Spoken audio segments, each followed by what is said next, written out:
اللہ اللہ اللہ اللہ اللہ اللہ اللہ اللہ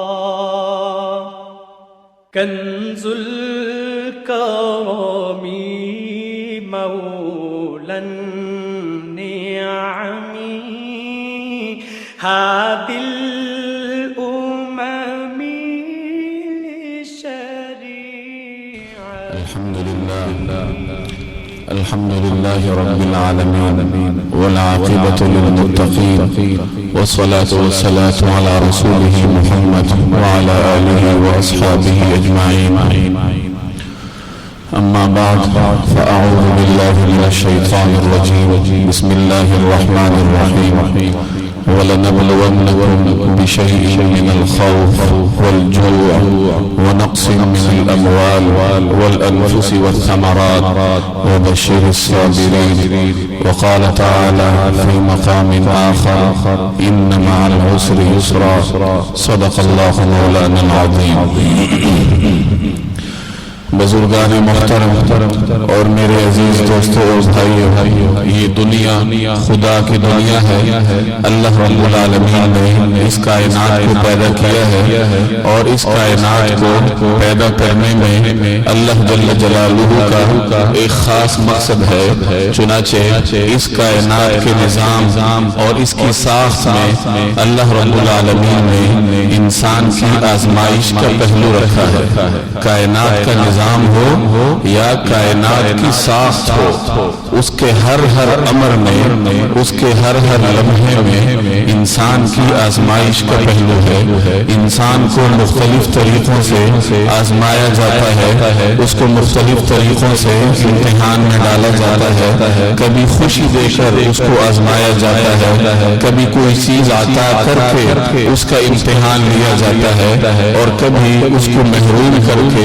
اس کو غربت میں مبتلا کر کے اس پر مختلف قسم کے آفات اور مسائل بھیج کر اس کو امتحان میں ڈالا جاتا ہے. گویا انسان ہر وقت اس کائنات میں امتحان کی حالت میں ہے، آزمائش کی حالت میں ہے. جب انسان کو خوشی دی جاتی ہے، جب اسے اچھی چیز عطا کی جاتی ہے، تو دیکھا یہ جاتا ہے کہ یہ شکر کرتا ہے یا آپے سے باہر ہوتا ہے. اگر شکر کرے گا تو امتحان میں کامیاب ہوگا، جس کے بارے میں قرآن کریم میں ارشاد ہے کہ اگر لئن شکرتم لأزیدنکم، اگر تم ہماری دی ہوئی خوشی پر اور ہماری دیے ہوئے انعام پر اگر تم شکر کرو گے، یعنی اللہ رب العالمین کے طے کردہ اصولوں کے مطابق اپنی خوشی مناؤ گے، تو نتیجہ یہ ہوگا لأزیدنکم کہ ہم آپ کو مزید دیں گے. لیکن اگر خوشی کے اس امتحان میں، اس آزمائش میں انسان ناکام ہو جائے، ناکام ہونے کا مطلب کہ خوشی میں وہ آپے سے باہر ہو جائے، خوشی کی تقریبات وہ اپنی مرضی سے بنائے، اللہ جل جلالہ کے طے کردہ اصولوں کو بھول جائے، تو یہ امتحان میں، آزمائش میں ناکامی ہے، جس کی سزا یہ ہے کہ لئن کفرتم، اگر تم ناشکری کرو گے، خوشی کے ماحول میں تم مبتلا کیے گئے امتحان میں ناکام ہو جاؤ گے، تو پھر تم فیل تصور ہوگے، اور نتیجہ کیا ہوگا کہ ان عذابی لشدید، کہ پھر میرا عذاب بہت سخت ہے. تو گویا انسان ہر وقت امتحان میں ہے، اور یہ دنیا دارالامتحان ہے. یہاں انسان کی ہر وقت آزمائش ہوتی ہے. یہ دارالقرار نہیں. یہی چیز ہے جس کا انبیاء کرام نے بھی اپنی قوم کو سمجھایا. ہر نبی نے اپنی قوم کے سامنے یہی آہذاری کی کہ یا قومی انما هذه الحیات الدنیا متاع وان الاخرۃ هی دار القرار، کہ اے میری قوم، یہ جو دنیا ہے یہ چند لمحات کی دنیا ہے، یہ چند لمحات کی مہمان ہے، یہ مستقل ٹھہرنے کی، یہ مستقل رہنے کی جگہ نہیں، بلکہ یہ امتحان گاہ ہے۔ وَإِنَّ الْآخِرَةَ هِيَ دَارُ الْقَرَارِ، ہمیشہ رہنے والی جگہ وہ یہ دنیا نہیں بلکہ یہ آخرت۔ تو خلاصہ یہ نکلا کہ دنیا ایک دارالامتحان ہے، یہاں خوشی بھی ہوتی ہے، یہاں مصیبت بھی آتی ہے، انسان پر کبھی اچھے حالات آتے ہیں اور کبھی اس پر برے حالات آتے ہیں، اور جو انسان غور و فکر کر کے دنیا کی اس حقیقت کو سمجھ لے، اس کے لیے دنیا میں رہنا آسان ہوتا، جس کا ذکر قرآن کریم نے کیا ہے کہ یتفکرون فی خلق السماوات والارض، کہ اللہ تعالیٰ کے نیک بندے وہ لوگ ہیں جو زمین و آسمان کی پیدائش میں، جو اس کائنات کے بنانے پر غور کرتے ہیں کہ اللہ رب العالمین نے یہ کائنات کیوں بنائی، اور بالآخر وہ اس حقیقت تک پہنچ جاتے ہیں کہ یہ تو دارالامتحان ہے، یہ ہماری آزمائش کے لیے بنائی گئی، اور وہ پھر پکار اٹھتے ہیں کہ ربنا ما خلقت هذا باطلا، کہ اے ہمارے رب آپ نے اس دنیا کو بیکار نہیں بنایا، اس زمین و آسمان کو بغیر کسی مقصد کے نہیں بنایا، بلکہ ان کا تو بہت بڑا مقصد ہے، اور وہ ہمارا امتحان ہے، وہ عالم انسانیت کی آزمائش ہے، اور وہ یہ بھی کہتے ہیں کہ سبحانک، کہ اے رب آپ پاک ہیں، آپ بیکار کام کرنے سے پاک ہیں، فقنا عذاب النار، بس امتحان میں فیل ہونے کی صورت میں عذاب میں مبتلا ہونے سے ہمیں محفوظ فرمائی۔ یہ ایک کامیاب انسان ہے جو اس کائنات کی حقیقت پر غور کر لے اور اس حقیقت کو پالے کہ یہ دارالامتحان ہے، یہاں کبھی خوشی ہوگی، کبھی یہاں پہ غم ہوگا، کبھی یہاں اچھا ماحول ہوگا، کبھی یہاں برا ماحول ہوگا، کبھی آپ کو اچھے حالات، اچھا رزق، اچھا گھریلو ماحول، اچھا معاشرتی ماحول، اچھا تعلیمی ماحول، کبھی یہ تمام سہولیات آپ کو میسر ہوں گی، اور کبھی اس کا الٹ ہوگا کہ گھریلو ماحول خراب ہوگا، تعلیمی ماحول کمزور پڑ جائے گا، معاشی صورتحال کمزور پڑ جائے گی، کبھی اس قسم کے حالات کا بھی سامنا آپ کو کرنا پڑے گا۔ اب جو آدمی اس دنیا کی حقیقت کو نہ سمجھے، اس کے فلسفے کو نہ سمجھے، بلکہ وہ اس کو اپنا ہمیشہ کا گھر تصور کرے، اس کا نقصان یہ ہوتا ہے کہ جب اس کے اوپر مصیبت آتی ہے پھر وہ جزا فضا کرتا ہے، پھر وہ چیخ و پکار کرتا ہے، اور نتیجہ یہ نکلتا ہے کہ بعض اوقات اللہ رب العالمین سے شکایات کرتا اپنے آپ نے کفر کے درجے پر پہنچا دیتا، اور اتنا عظیم نقصان اس نے کیوں اٹھایا؟ کیونکہ اس نے اس دنیا کی حقیقت کو نہیں سمجھا۔ تو ضرورت اس بات کی ہے کہ میں اور آپ اس دنیا کی حقیقت کو سمجھیں کہ یہ کوئی رہنے کی جگہ نہیں ہے۔ کن فی الدنیا کأنک غریب او عابر سبیل، حضور علیہ السلام کا ارشاد ہے کہ دنیا میں اس طریقے سے رہو جیسے تم مسافر ہو، ہمیشہ رہنے کے لیے نہیں ہے، او عابر سبیل، یا تم رہ گزر ہو، راہ گزرتے گزرتے جس طرح انسان کہیں ٹھہرتا ہے ویسے ہی انسان دنیا میں اپنے آپ کو ایڈجسٹ کرے۔ مسافر کو راستے میں طرح طرح کی تکلیفیں پیش آتی ہیں، مشقتیں اٹھانی پڑتی ہیں، سفر کی صعوبتیں اٹھانی پڑتی ہیں، لیکن مسافر کو معلوم ہوتا ہے کہ میں حالت سفر میں ہوں، اور اس نے اپنا ذہن بنایا ہوتا ہے کہ سفر قطعۃ من العذاب، کہ سفر یہ مصائب کی جگہ ہے، چنانچہ وہ ہر چیز کو خندہ پیشانی سے برداشت کرتا ہے۔ اب اسی ماحول کو، اسی تصور کو آپ اٹھا کر اپنی زندگی پر فٹ کریں کہ ہم بھی تو مسافر ہیں اس زندگی میں، ہم بھی تو ایک سفر طے کر رہے، 50 سال کا ہے یا 60 سال کا ہے، اور ہر گزرتا لمحہ آپ کی زندگی کے اس سفر کو کم کرتا جا رہا، ہر گزرتا سال آپ کی زندگی کے اس سفر کو کم کرتا جا رہا۔ اگر اس حقیقت کو انسان سمجھ لے تو اس کے لیے زندگی آسان ہو جائے، کیونکہ دنیا میں خرابی ضرور پیش آتی، جیسے وہ ایک شعر کا مصرع ہے کہ میری تعمیر میں مضمر ہے ایک صورت خرابی، تو یہ مصرع دنیا پر فٹ کہ یہاں ضرور کوئی نہ کوئی مصیبت انسان کو پیش آتی ہے۔ اب سوال یہ پیدا ہوتا ہے کہ مصیبتیں کیوں پیش آتی ہیں؟ انسان پر مختلف قسم کے حالات آتے ہیں۔ اللہ رب العالمین تو انسان کا دوست ہے، وہ تو انسان کی شہ رگ سے زیادہ قریب ہے، وہ تو 70 ماؤں سے زیادہ محبت کرنے والا ہے۔ اب اگر وہ انسان پر مصیبت بھیجتا ہے، اس پر کوئی مشکل نازل کرتا ہے، تو ضرور اس کے پیچھے کوئی نہ کوئی فلسفہ ہوگا، اور جب انسان اس کے فلسفے کو سمجھ لے تو پھر مصیبت کا سامنا کرنا اور مصیبت بھیجنے کا جو مقصد ہوتا ہے، انسان اس میں اپنے آپ کو کامیاب کر لے۔ تو یاد رکھیے، جو بھی آپ پر مشکل پیش آتے، جو بھی اس کائنات میں رہتے ہوئے میرے اور آپ پر کسی بھی قسم کی کوئی مصیبت آتی ہے، بنیادی طور پر اس کی دو وجوہات ہوتی۔ پہلی وجہ یہ ہے کہ وہ ہمارے اعمال کا انجام ہوتا ہے۔ ما اصاب من مصیبت فبما کسبت ایدیکم، جو تمہارے اوپر مشکل پیش آتی ہے، جو تمہارے اوپر بلا آتی ہے، جو تمہارے اوپر مصیبت آتی ہے، فبما کسبت ایدیکم، وہ تمہارے اپنے اعمال کا نتیجہ ہے، وہ تمہاری اپنی کمائی ہے۔ تو یہ پہلی بڑی وجہ ہے کہ انسان پر جب مصائب آتے ہیں، چاہے وہ گھریلو مشکلات، کاروباری مشکلات، معاشی تنگ دستی ہو، رزق میں تنگی ہو، زندگی میں سکون کا نہ ہونا ہو، کوئی بھی مشکل ہو، اس کی پہلی وجہ انسان کے اپنے اعمال ہوتے ہیں۔ اور دوسری وجہ، بعض اوقات انسان پر مصیبت آتی ہے اور اس مصیبت کے آنے میں، اس مشکل کے آنے میں اس کا اپنا عمل دخل نہیں ہوتا، بلکہ وہ اللہ رب العالمین کی طرف سے آزمائش ہوتی ہے، امتحان ہوتی ہے، اور دیکھا یہ جاتا ہے کہ انسان اس آزمائش میں کامیاب ہوتا ہے یا ناکام۔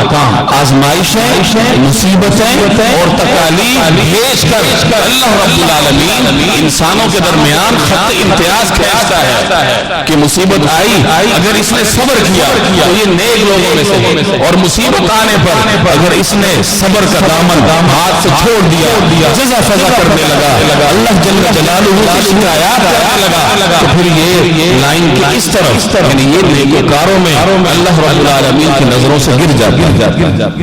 قرآن کریم جگہ جگہ آپ کو یہ چیز سمجھاتا نظر آتا ہے، وَلَنَبْلُوَنَّكُم بِشَيْءٍ مِّنَ الْخَوْفِ وَالْجُوعِ وَنَقْصٍ مِّنَ الْأَمْوَالِ وَالْأَنفُسِ وَالثَّمَرَاتِ، تو یاد رکھو ہم تمہیں آزمائیں گے، وَلَنَبْلُوَنَّكُم، ہم تمہارا امتحان لیں گے، ہم تمہیں آزمائیں گے، کن چیزوں سے آزمائیں گے؟ بِشَيْءٍ مِّنَ الْخَوْفِ، کبھی تمہارے اوپر خوف بھیجیں گے، تمہیں مختلف اندیشے ہوں گے،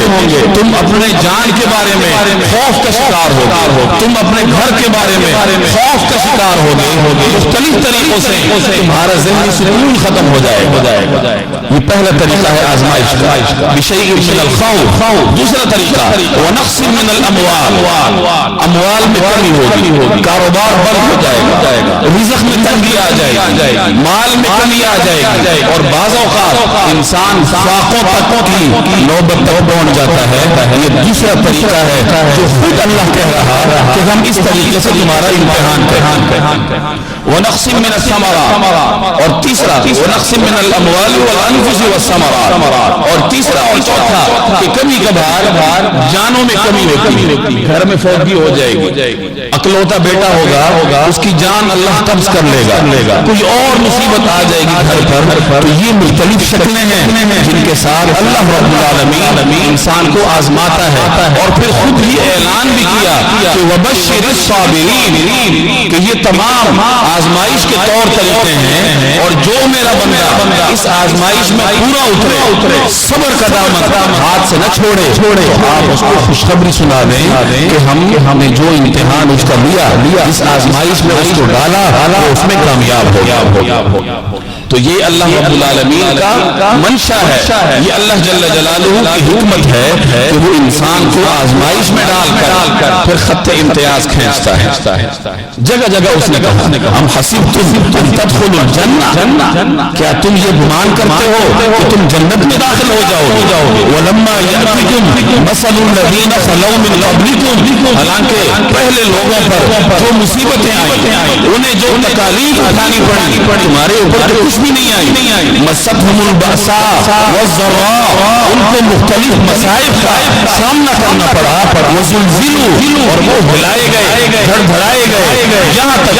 کہ حتى يقول الرسول والذين آمنوا معه متى نصر الله. کہ رسول اور ان کی امتی وہ مصائب کی شدت کو دیکھ کر یہ پکار اٹھتے تھے متى نصر اللہ, کہاں ہے اللہ کی مدد, اللہ کی مدد کیوں نہیں آ رہی. یعنی یہ پیغام دیا جا رہا امت محمدیہ کو کہ تم جنت میں جانا بھی آسان سمجھتے ہو, تمہارا یہ خیال ہے کہ تم بغیر مصیبت اٹھائے, تم بغیر تکالیف اٹھائے اس دنیا میں جنت میں داخل ہو جاؤ. ایک اور جگہ فرمایا ہم حسبتم ان تدخلوا الجنہ, کیا تم یہ سمجھتے ہو کہ تم جنت میں پہنچ جاؤ گے. ولما يعلم الله الذين جاهدوا منكم, حالانکہ ابھی تو اللہ تعالیٰ نے امتیاز ہی نہیں کیا کہ تم میں سے کون وہ لوگ ہیں جو جہاد کرنے والے ہیں. ويعلم الصابرين, اور ابھی تو اللہ رب العالمین نے ان لوگوں کا امتیاز ہی نہیں کیا جو صبر کرنے والے ہیں. یعنی آزمائشیں آئیں گی, مشکلات آئیں گی, مصیبتیں فتنے آئیں گے, اب جو صبر کرے گا اس کے لیے جنت. ایک اور جگہ فرمایا ما كان الله ليذر المؤمنين على ما انتم عليه حتى يميز الخبيث من الطيب, کہ اللہ رب العالمین مومنین کو اس طرح چھوڑنے نہیں لگا, بلکہ اللہ جل جلالہ تب مومنین کو چھوڑے گا حتى يميز الخبيث من الطيب, جب خبیث اور طیب, بدکار اور نیکوکار ان کے درمیان خط امتیاز آ جائے, ان کے درمیان ایک فاصلہ آ جائے, گروپ بندی ہو جائے کہ یہ نیکوکار ہے اور یہ بدکار ہے. جب گروپ بندی ہوگی تب جا کے مومنین کی جان چھوٹے گی. اور گروپ بندی کیسے ہوگی؟ وہ صبر کے ذریعے ہوگی, وہ آزمائش کے ذریعے ہوگی. تو یہ مصیبت آنے کی پہلی وجہ ہوتی ہے کہ جب بھی کوئی مشکل انسان پہ آتی ہے تو اس مشکل کے جو اس کا جو پس منظر ہے وہ یہ ہوتا ہے کہ اللہ رب العالمین انسان کو آزماتا ہے, اور اس کا جو پیش منظر ہے وہ یہ ہوتا ہے کہ دیکھا یہ جاتا ہے کہ یہ صبر کرتا ہے اور صابرین میں داخل ہوتا ہے, یا یہ بے صبری کا مظاہرہ کر کے اپنا نام بے صبروں میں لکھواتا ہے. یہ پہلی وجہ ہے. اور دوسری وجہ یہ ہے کہ بعض اوقات اللہ جل جلالہ انسان کو آزمائش میں ڈالتے ہیں اس کا توکل بڑھانے کے لیے, اس کا ایمان بڑھانے کے لیے. یعنی ہے تو پہلے سے اہل ایمان, ہے تو پہلے سے متوکلین میں سے, ہے تو پہلے سے اللہ رب العالمین کے نیک بندوں میں سے, لیکن اس کا درجہ مزید بڑھانے کے لیے, اس کا ایمان مزید بڑھانے کے لیے اسے آزمائش میں ڈالا جاتا ہے. جیسے حضرت ابراہیم علیہ السلام کی مثال آپ کے سامنے ہے کہ نمرود نے آگ جلوائی اور وہ اتنا بڑا الاؤ تھا کہ کائنات میں اس جیسا الاؤ کبھی دہکایا نہیں گیا. فضا میں اڑتے پرندے وہ بھی جھلس جاتے تھے اس آگ کی دہک کی وجہ سے. اتنی بڑی آگ اس نے جلوائی. اور حضرت ابراہیم علیہ السلام کو جب منجنیق میں بٹھا کر اس میں پھینکا جا رہا تھا تو روایات میں آتا ہے کہ حضرت جبرائیل علیہ السلام حضرت ابراہیم علیہ السلام کے پاس بھاگے بدحواس ہو کر حاضر ہوئے اور عرض کیا کہ کیا آپ کو کوئی حاجت ہے, کیا آپ کو میری ضرورت ہے. ابھی آزمائش تھی کہ کہیں ابراہیم علیہ السلام کی نظر اللہ پہ جاتی ہے یا اللہ کی مخلوق پہ جاتی ہے. تو حضرت ابراہیم علیہ السلام اس امتحان میں کامیاب گزرے اور فرمایا اما الیک فلا, کہ جبرائیل تمہاری دوستی اپنی جگہ, تمہارا آنا اپنی جگہ, لیکن مجھے تم سے کوئی حاجت نہیں. جس ذات سے مجھے حاجت ہے وہ مجھے دیکھ رہا ہے. جب اس شان سے امتحان میں کامیاب ہوئے اب اللہ جل جلالہ نے ڈگری عطا کی, سرٹیفکیٹ عطا فرمایا. قرآن کریم میں وَإِذِ ابْتَلَىٰ إِبْرَاهِيمَ رَبُّهُ بِكَلِمَاتٍ فَأَتَمَّهُنَّ, کہ جب ابراہیم کو اللہ رب العالمین آزمائش میں ڈالا فَأَتَمَّهُنَّ, تو انہوں نے آزمائش میں اپنے آپ کو پورا کر دیا. یہ کتنا بڑا سرٹیفکیٹ ہے ایک بندے کے لیے کہ اس کا خالق اس کو گواہی دے رہا, اس کے امتحان میں پاس ہونے کی. اللہ جل جلالہ جیسا خالق اپنے پیغمبر کے بارے میں گواہی دے رہا کہ ہم نے اپنے اس بندے کا امتحان لیا, اس کو آزمائش میں ڈالا اور یہ آزمائش میں پورا اترا. اور پھر بطور انعام کے فرمایا انی جاعلک للناس اماما, کہ ہم نے آپ کو پوری انسانیت کے لیے امام بنا. چنانچہ ہر امت ہر مذہب کا ماننے والا تو حضرت ابراہیم کو مانتا ہے, چاہے وہ یہودی ہو چاہے وہ نصرانی ہو، مسلمان تو مانتا ہی مانتا ہے، اور بعض تاریخی کتابوں میں یہاں تک مذکور ہے کہ ہندوؤں کے ہاں جو براہما نام نکلا ہے یہ بھی حضرت ابراہیم ہی کا نام بگڑ کے یہاں تک پہنچا. تو گویا کہ ان کے ہاں بھی حضرت ابراہیم علیہ السلام کا ایک تصور جیسا بھی وہ موجود ہے. یہ انعام تھا اللہ جل جلالہ کی طرف سے آزمائش میں پورا اترا. تو یہ دوسری وجہ ہوتی ہے کہ بعض اوقات اللہ رب العالمین اپنے بندے کا ایمان بڑھانے کے لیے، اس کا توکل اعلیٰ ترین مقام پر پہنچانے کے لیے اس پر کوئی مصیبت نازل کرتا ہے. اور بھی وجوہات، مثال کے طور پر کبھی کبھار اللہ رب العالمین انسان کو برے راستے سے نیک راستے کی طرف لانے کے لیے اس پر مصیبت بھیجتا ہے. وَبَلَوْنَاهُمْ بِالْحَسَنَاتِ وَالسَّيِّئَاتِ، کہ ہم نے اس قوم پر برے حالات بھیجے اور کبھی اچھے حالات بھیجے. کیوں؟ لَعَلَّهُمْ يَرْجِعُونَ، تاکہ وہ واپس لوٹ آئیں، تاکہ وہ نیک راستے کی طرف واپس آ جائیں. أَفَلَا يَرَوْنَ أَنَّهُمْ يُفْتَنُونَ فِي كُلِّ عَامٍ مَرَّةً أَوْ مَرَّتَيْنِ ثُمَّ لَا يَتُوبُونَ، کیا وہ نہیں دیکھتے کہ ہم نے ان کو ہر سال ایک مرتبہ یا 2 مرتبہ آزمائش میں مبتلا کیا لیکن انہوں نے توبہ نہیں. تو گویا کہ ان آیات سے یہ ثابت ہوتا ہے کہ اللہ جل جلالہ کبھی کبھار کسی انسان پر، کسی قوم پر، کسی معاشرے پر جب کوئی مصیبت بھیجتے ہیں اس کا مقصد یہ ہوتا ہے کہ یہ نیک راستے کی طرف آ جائے. کیونکہ ہر انسان پر یہ بات بیتی ہوتی ہے کہ جب کوئی مصیبت آتی ہے، تنگ دستی آتی ہے تو انسان کا دل نرم ہوتا ہے. خوشی میں ہم جیسا انسان بدمست ہوتا ہے، وہ مادر پدر آزاد سمجھتا ہے اپنے آپ کو، وہ تمام بندھنے، تمام پابندیاں توڑ کر خوشیاں منانے کی کوشش کرتا ہے. لیکن ہم جیسی انسان پر کوئی مصیبت آتی ہے تو اس کا دل نرم ہوتا ہے اور اللہ تعالیٰ کی طرف رجوع کے امکانات بڑھ جاتے ہیں. یہ بھی ایک وجہ ہے کہ اللہ رب العالمین کسی بندے کو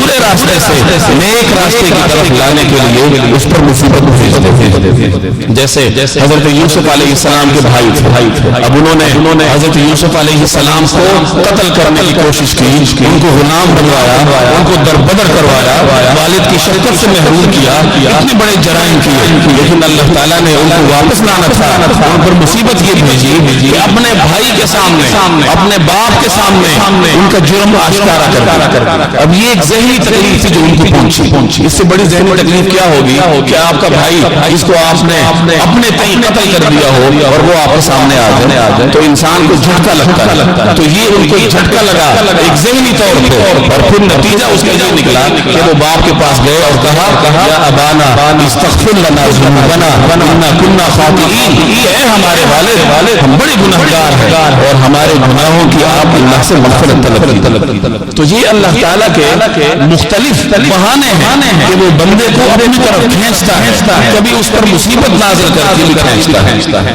اور ایک اور بہت بڑی وجہ جو مصیبت بھیجنے کی ہوتی ہے وہ ایک انسان کے درجات بلند کرنے کہ اپنے اعمال کے ذریعے آپ ایک درجے تک نہیں پہنچ سکتے. اب اللہ تعالیٰ آپ پر مصیبت بھیجے گا، کسی پریشانی میں ڈالے گا، کسی مصیبت میں ڈالے گا اور اس مصیبت کے بدلے میں آپ کے درجات بلند کرے. صحیح بخاری کی روایت ہے کہ مسلمان پر کوئی بھی مصیبت ایسی نہیں آتی جس کے بدلے میں اللہ تعالیٰ اس کے درجات بلند نہ کرے. یہاں تک کہ اگر کوئی کانٹا کسی مسلمان کو چبھ جائے تو وہ بھی اس کے رفع درجات کا سبب بنتا ہے. مشکات کی ایک روایت ہے، اللہ رب العالمین فرماتے ہیں کہ میری عزت اور جلال کی قسم جب میں کسی کی مغفرت کا ارادہ کرتا ہوں تو میں اس پر بیماریاں بھیجتا ہوں، میں اس کو رزق کی تنگی میں مبتلا کرتا ہوں اور بیماریاں بھیج کے اور رزق میں تنگی میں مبتلا کر کے میں اس کے ایک گناہ کو دھو ڈالتا ہوں. اسی طریقے سے ایک روایت میں آتا ہے، مشکات ہی کی روایت ہے کہ قیامت والے دن اہل مصیبت کے درجات کو دیکھ کر اہل عافیت یہ تمنا کریں گے کہ کاش دنیا میں ہمیں کینچیوں سے چیر دیا جاتا. دنیا میں آپ 2 قسم کے لوگ ہیں. کچھ وہ لوگ ہیں جو مسلسل مصیبت کا شکار، فرض کریں کوئی نابینا ہے، کوئی اور مصیبت کا شکار ہے، جسمانی جانی یا کوئی شخص فاقوں میں مبتلا ہے، ٹکے کا محتاج ہے، محتاج ہے، یہ اہل مصیبت ہے، جبکہ اس کے مقابلے میں وہ لوگ جن پر کوئی مصیبت نہیں ہے، جن کو کوئی بیماری نہیں ہے، جن کو رزق میں فراوانی ہے، وہ اہل عافیت ہے۔ اب اہل مصیبت کو مصائب کے بدلے میں اللہ جل جلالہ اتنے انعامات، اتنے اکرامات سے نوازیں گے کہ اہل عافیت یہ تمنا کریں گے کہ کاش ہمیں دنیا میں کینچی ایسے چیر دیا جاتا، کاٹ دیا جاتا، اور ہمیں بھی آج ان مصائب کے بدلے میں انعامات۔ تو یاد رکھیے اللہ تعالیٰ سے ہر وقت عافیت ہی مانگنی چاہیے، کیونکہ میں اور آپ کمزور ہیں، ہم مصائب کا، ہم آزمائشوں کا سامنا نہیں کر سکتے، ہمارے ایمان اتنے مضبوط نہیں کہ ہم آزمائش کو مانگیں اور پھر آزمائش پر پورا اتر کر اپنے درجات بلند کروائیں۔ مجھے اور آپ کو ہمیشہ اللہ کی بارگاہ میں عافیت ہی طلب کرنی چاہیے، جسمانی بھی اور مالی بھی، لیکن اگر کسی وجہ سے مصیبت آ جائے، چاہے وہ جانی ہو، چاہے وہ مالی ہو، چاہے وہ کسی قسم کی مصیبت ہو، تو اس وقت پھر ان چیزوں کو سامنے رکھنا چاہیے کہ مصیبت ایک ایسی ذات نے بھیجی ہے جو میرے اوپر 70 ماؤں سے زیادہ شفیق ہے۔ اگر میں کاروبار میں پریشان ہوں، اگر میں رزق کے معاملے میں آج تنگ ہوں، اگر میں گھریلو پریشانی کا شکار ہوں، یا کسی معاشر کی دباؤ کا، کسی ذہنی دباؤ کا شکار ہوں، تو یہ تکلیف اللہ ہی نے بھیجی ہے، اور اللہ تعالیٰ کا طے شدہ قانون ہے کہ لا یکلف اللہ نفسا الا وسعها۔ اللہ رب العالمین کسی بھی انسان پر اس کی طاقت سے زیادہ بوجھ نہیں ڈال۔ اب یہ آزمائش اس نے بھیجی ہے تو یا تو وہ میرے درجات بلند کرنا چاہتا ہے، یا مجھے ایک راستے کی طرف واپس لانا چاہتا ہے، یا میرا امتحان کر کے مجھے امتحان میں پاس دیکھنا چاہتا ہے۔ یہ تمام چیزیں اگر انسان ذہن میں تازہ کرے تو اس کے لیے مصیبت بھی آسان ہو جاتی ہے، آزمائش بھی آسان ہو جاتی ہے، اور دنیا میں رہنا انسان کے لیے آسان ہو جاتا ہے۔ اللہ جل جلالہ مجھے اور آپ کو عمل کی توفیق دے۔ وما علینا الا البلاغ المبین۔ اللہ اللہ اللہ اللہ اللہ کنز الکرم مولا النعم هذه